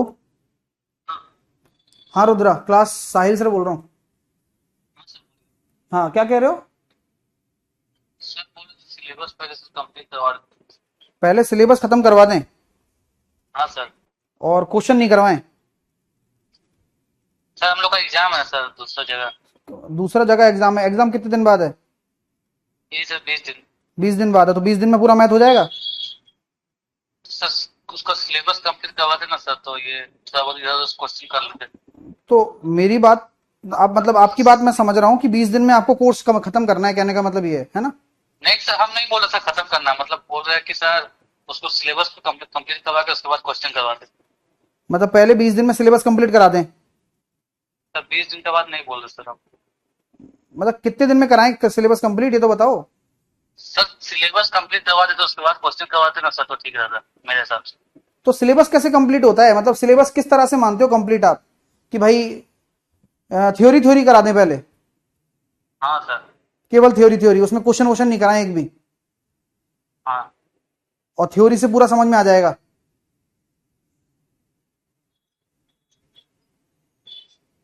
बाद में सर उसके हिसाब से क्वेश्चन सर होने के करेंगे सर। अब ये भी तो थ्योरी के हिसाब से क्वेश्चन चल रहे हैं, ये बन रहे हैं क्या आपसे? थोड़ा बहुत सर बन रहा है। थोड़ा बहुत बन रहा है। तो अब मान लो आपने अभी ये थ्योरी पढ़ा दी मैंने आपको, और फिर 5-6 महीने मेरे को थ्योरी थ्योरी कराने में लग गए, और फिर मैं क्वेश्चन कराना शुरू करूंगा, तो तुम्हारे दिमाग में रहेगा कॉन्सेप्ट? रहेगा क्या? नहीं सर। तो फिर बुद्धि का उपयोग ही नहीं करते हो यार। ये जो करा रहा हूं ये सबसे अच्छा तरीका है, तुम्हें अच्छा नहीं लग रहा क्या ये तरीका? अच्छा लग रहा है, पर सर आप लोग ये कर रहे थे सर, उसको नया नया टॉपिक स्टार्ट कर रहे थे और ये क्वेश्चन नहीं कर रहे, सॉल्व कर रहे थे। क्या? नया टॉपिक स्टार्ट करवा रहे थे सर आज आप। हाँ, तो नया टॉपिक स्टार्ट तो होगा, लेकिन पहले ये खत्म होगा तभी तो वो स्टार्ट होगा। ठीक है सर। नहीं क्या? ठीक। मतलब तुम चाह रहे हो कि सिलेबस पहले खत्म हो जाए, हाँ, फिर क्वेश्चन क्वेश्चन हो जाए? मेरा सर ओपिनियन सर ऐसा ओपिनियन क्या, दिमाग तो लगाया करो यार। वो पढ़ाई पढ़ाई पता है कैसे होती है? पढ़ाई का पता है क्या तुम्हें कैसे होती है? कितने एग्जाम हाँ निकाले सर। तुमने? सर हम टेक्निकल कर रहे हैं सर, टेक्निकल का ही कर रहे हैं तो तो उधर भी पढ़ाई यही होती होता है। कैसे ये तो पता होगा। पहले हम सर सिलेबस अपना कंप्लीट होता है, फिर उसके बाद क्वेश्चन होते हैं। टेक्निकल हम ऐसा ही कर रहे हैं सर पहले। अरे तो होशियारचंद, जब तक आप कंसेप्ट नहीं पढ़ोगे, उस कंसेप्ट के क्वेश्चन नहीं करोगे हर तरह के, तब तक आपको समझ में कैसे आएगा वो कंसेप्ट? तो जितने भी ये क्वेश्चन कराए जा रहे हैं उनके कॉन्सेप्ट करा दिए जा चुके हैं ना आपको पहले ही, यस सर। तभी तो क्वेश्चन करवा रहे हैं कि भाई साहब कुछ भी ना छूटे। लेकिन मुझे लगता है कि तुम 599 सोच के पढ़ने आए हो, मुझे लग रहा है ना? नहीं सर, अरे क्वेश्चन के नहीं यार, ऊपर और से। क्या, मेरे को तो ऐसे ही लग रहा है। मेरे को तो यही लग रहा है कि भाई आपको लग रहा है कि इतना सस्ता है तो सर को बहुत जल्दी, मतलब पच नहीं रहा है क्या तुम्हें अच्छा पढ़ना? वो ऐसा बात नहीं है सर, मतलब मेरा ओपिनियन था उसका अरे करना है सर, ओपिनियन आप तो ओपिनियन भाई, फिर वही वाली बात कर रहा है। ओपिनियन का मतलब यही है ना कि सर आप ऐसे करवा दो, जो करवा रहे हो बेकार है। यहाँ बेकार तो नहीं बोल रहे सर। अच्छा, बेकार नहीं है, लेकिन आपका ओपिनियन वो है, तो उस ओपिनियन से आपका फायदा हो जाएगा। नहीं सर, हो सकता है। हाँ, हो सकता है सर। फायदा हो सकता है उससे। लगता तो है सर। अच्छा यार, ये बहुत अच्छा बच्चा है तू तो यार। अच्छा, पहले कभी पढ़ा है मेरे से? नहीं सर। नहीं पढ़ा ना? पहले कभी किसी टीचर से पढ़े हो मैथ? नहीं सर, अभी तो हम स्टार्टिंग किए। स्टार्ट ही किए हैं, और स्टार्टिंग में आपको ज्ञान आ गया सब चीजों का, है? बहुत सही है यार। मतलब कहां से लाते हो तुम इतना दिमाग रुद्रा? पढ़ने का तरीका मैथ का यही होता है जो मैं पढ़ा रहा हूं, है ना? हेलो? हाँ सर, सुन रहे हैं। पढ़ने का यही तरीका होता है जो मैं पढ़ा रहा हूं। ठीक है सर। हाँ।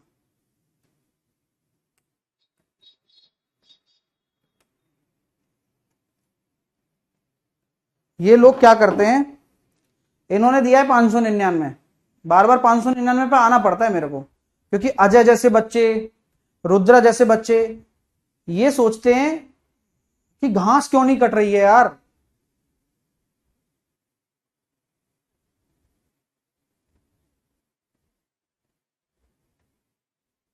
बताओ कैसे बच्चे हैं। अब आप सोच रहे हो कि कितना मुश्किल है इन बच्चों को पढ़ाना, क्योंकि इनकी सोच इतनी खराब हो चुकी है, इनको पढ़ना ही नहीं आता। प्रॉब्लम ये है इनके साथ। तो अब इनको पढ़ाना भी बहुत मुश्किल काम है। यहां मतलब हम सोच रहे हैं कि समझाएं, हम कॉन्सेप्ट पे बात कर रहे हैं, और इनके दिमाग में तो अलग ही चल रहा है।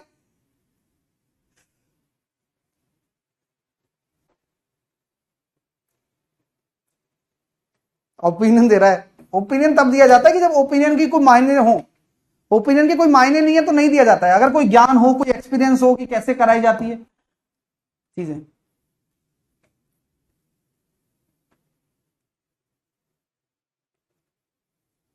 चलिए, कम पैसे का इफेक्ट है, क्योंकि अगर ज्यादा पैसा होता तो तरीके वाले बच्चे आते, ऑब्वियस सी बात है। अब जिनको अफोर्डेबल दी जा रहा है ना, वो पागल समझ रहे हैं टीचर को ही, ये प्रॉब्लम है उनके साथ। अब इस वजह से क्या मन खट्टा हो जाता है मेरा, मैं क्या पढ़ा रहा हूं, किनको पढ़ा रहा हूं, मैं सच बता रहा हूं, मन ही नहीं करता फिर अच्छा पढ़ाने का। ऐसा लगता है कि हाँ ठीक है, इनको ही नहीं चाहिए, इनको चाहिए ही नहीं तो क्या करना, ये प्रॉब्लम होता है। और फिर तुम्हारे मन में भी ये चीज आ जाती है, अब क्या मतलब इतने अच्छे अच्छे क्वेश्चन लाओ, इन गधों को कराओ, क्या लॉजिक है इनका। इनको 5 क्वेश्चन वाले बच्चे हैं, ये 5 क्वेश्चन कराओ और काम खत्म। जैसे अभी वो रात को चल रहा है, हाँ यही वाले बच्चे लग रहे हैं मेरे को तो ये। और फिर इनको वर्थ भी लगेगा, क्योंकि इनका तो यही मतलब मकसद है कि मैं 2-3 महीने में निपटा दूं, फिर दूसरा बैच ले आऊं। अच्छा नहीं आया तो दोस्तों दूसरे बैच से आएगा। चलो आगे पढ़ते हैं। एक परीक्षा में रवि ने X% अंक प्राप्त किए और 48 अंकों से वो फेल हो गया भाई। और परीक्षा में राजू ने इतने अंक प्राप्त किए और वह इतने अंकों से पास हो गया। तो X का मान बताओ। तो 400 में से ही तो X% नंबर आए हैं, तो 400 का X%, क्योंकि अधिकतम मार्क्स तो 400 है ना, उसी का ही तो X% आया है। तो मैं कह सकता हूं 4X हो गया, 48 अंक और आ जाते तो पास हो जाता। इसी प्रकार 2X - 3 किसका, 400 का परसेंटेज है, तो 2 जीरो खत्म। 36 अंक ज्यादा है तो 36 कम कर दो, बराबर कर दो, ये लॉजिक है बस। तो 4X + 48 बराबर 8X माइनस का 12 और माइनस का 36। तो 4X बराबर कितना हो गया, 60, 96। तो X बराबर कितना हो गया, 24। आ गया ना आंसर। क्वेश्चन कैसा लगा, जो ये 400 है ना उससे है मतलब।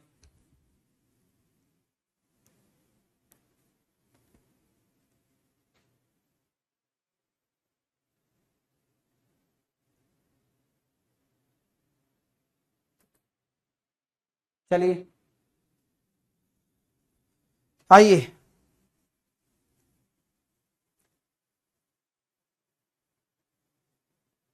नेक्स्ट।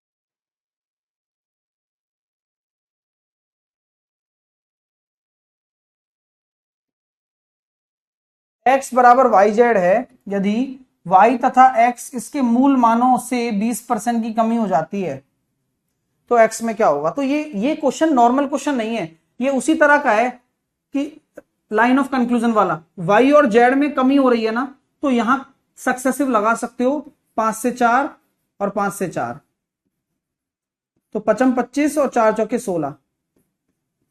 तो यहां कितने की कमी हो रही है, 9 की, 25 के रेस्पेक्ट में इंटू 100, यानी कि 36% यहां कम हो जाता है, कम हो गया 36%। ठीक है, 70 को X% से कम करने पर वही परिणाम आता है जो 60 को X% बढ़ाने पर आता है। अब मैं एक एक बारीकी से चीजें पढ़ा रहा हूं, आपको पता होगा कि इस पर टिपिकल क्वेश्चन क्या बनता है कि x का मान पूछ लिया जाता है और कुछ और निकलवा लिया जाता है।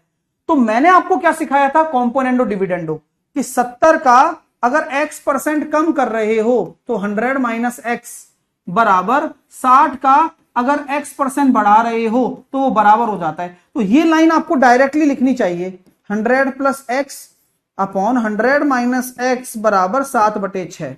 कॉम्पोनेंडो डिविडेंडो क्या कहता है कि 100/X ले लो, केवल A और B का रेशो ले लो, और 7 और 6 13, और 7 में से 6 गया तो 1।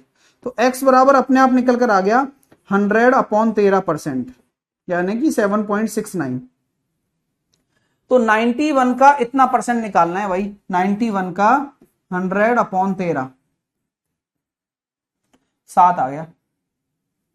परसेंटेज तो है ही, तो 0 से 0 तो कट ही जाएगा, 1/13 हो गया, 7 आ गया आंसर। ठीक है, चलिए समझ में आ रहा है। तो यहां आप भाई अब जब फाउंडेशन पढ़ रहे हैं तो आप कंसेप्चुअल अप्रोच सीख रहे हैं कि how to solve this type of problem, और इससे थोड़ी सी टिपिकल जो आ जाएगी वो और अच्छा क्वेश्चन बन जाएगा, लेकिन निकालना तो मेजर एक्स ही होता है ना। नेक्स्ट, अब देखो, अब अपने आप लेवल बढ़ेगा, लेकिन आपको खुद ट्राई करना पड़ेगा एक बार। तो छोटे लेवल से लेकर हाई लेवल तक का कंटेंट मिल रहा है।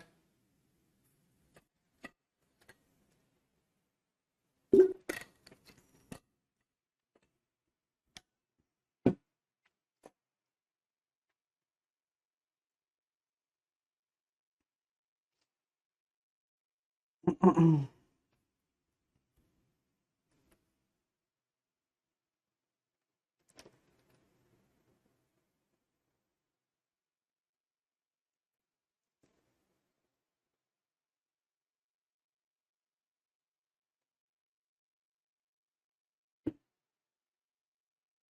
120 को x% घटाने पर वही वाली बात आ गई। तो डायरेक्टली आप कुछ नहीं करो, घटाने और बढ़ाने की बात कर रहा है ना, तो 100 + x 100 - x, तो आप खुद दिमाग लगाओ कि प्लस वाला ऊपर है तो बड़ा वाला ऊपर आएगा, छोटा वाला नीचे आएगा, तो ये 40 120/40 यानी कि 3/1, तो 100/x कॉम्पोनेंडो डिविडेंडो, 3 और 1 4, 3 में से 1 गया तो 2, तो 2 आ गया, तो x बराबर आपका कितना आ गया 50%। अभी जब x बराबर 50% आ गया तो पूछा क्या गया है 210 का 50%, क्वेश्चन करवाया था क्लास में, ये 105 हो गया, और 180 का 70% 126 हो गया। कितना आ रहा है 21 पंजे 105, 21 6 की 126, कितने की कमी आ रही है 1 की 6 के रेस्पेक्ट में, 16 सही 2/3। कर पा रहे हो, पहले के रेस्पेक्ट में जल्दी कर पा रहे हो, पहले के रेस्पेक्ट में जल्दी कर पा रहे हो।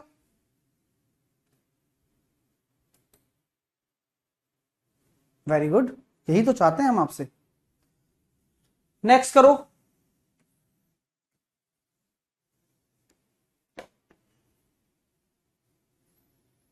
अभी कौन कराएगा एक एक कंसेप्ट तुम्हें। हाँ।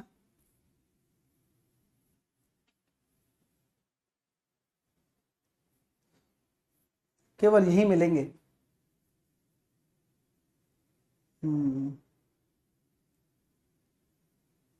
चलिए, कंजम्पशन शब्द में ओ एन के स्थान पर ई लिख दिया जाता है।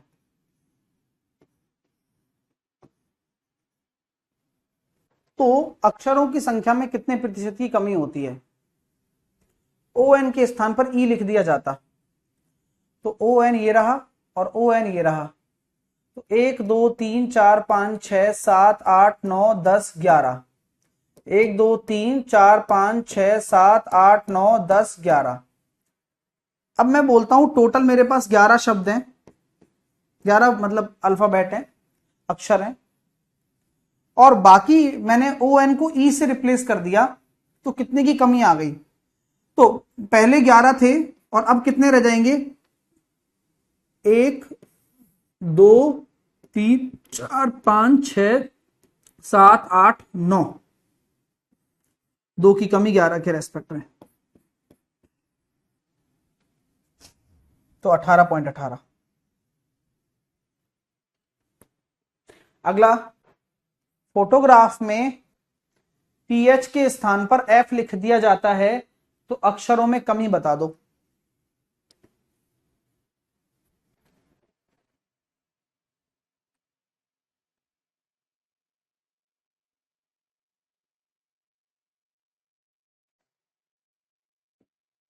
तो फोटोग्राफ में पीएच के स्थान पर एफ, 1 और 2, 1 2 3 4 5 6 7 8 हो गया।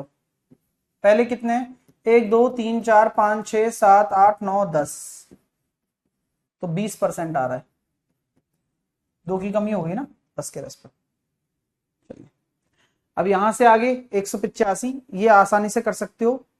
हाँ, 186, ये भी इनकम एक्सपेंडिचर पर ही है, अच्छा क्वेश्चन है, बहुत फेमस क्वेश्चन है, सीपीओ में आया हुआ था, टफ क्वेश्चन है। 187, 188, 189, 190, 191, 95, 96। तो ये पास फेल वाले हैं सारे। आई थिंक हाँ 75% अंक प्राप्त करते हैं, ये वाला भी हो गया ना। चलो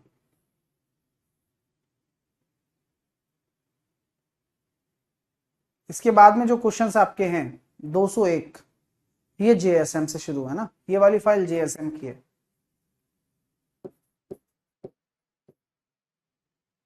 ठीक है,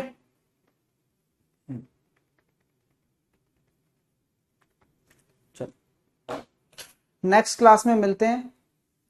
देखिए बात वही आ जाती है कि आप अच्छा पढ़ रहे हैं तो ये आपको बिलीफ होना चाहिए, अगर नहीं होगा तो हम नहीं कर पाएंगे कुछ आपके लिए। ठीक है, अच्छा पढ़ा रहे हैं हम, है ना, कोशिश यही है हमारी कि आप सीखें, और अगर आप उस काबिल नहीं है तो फिर आपको अपने आप ही सफलता नहीं मिलेगी।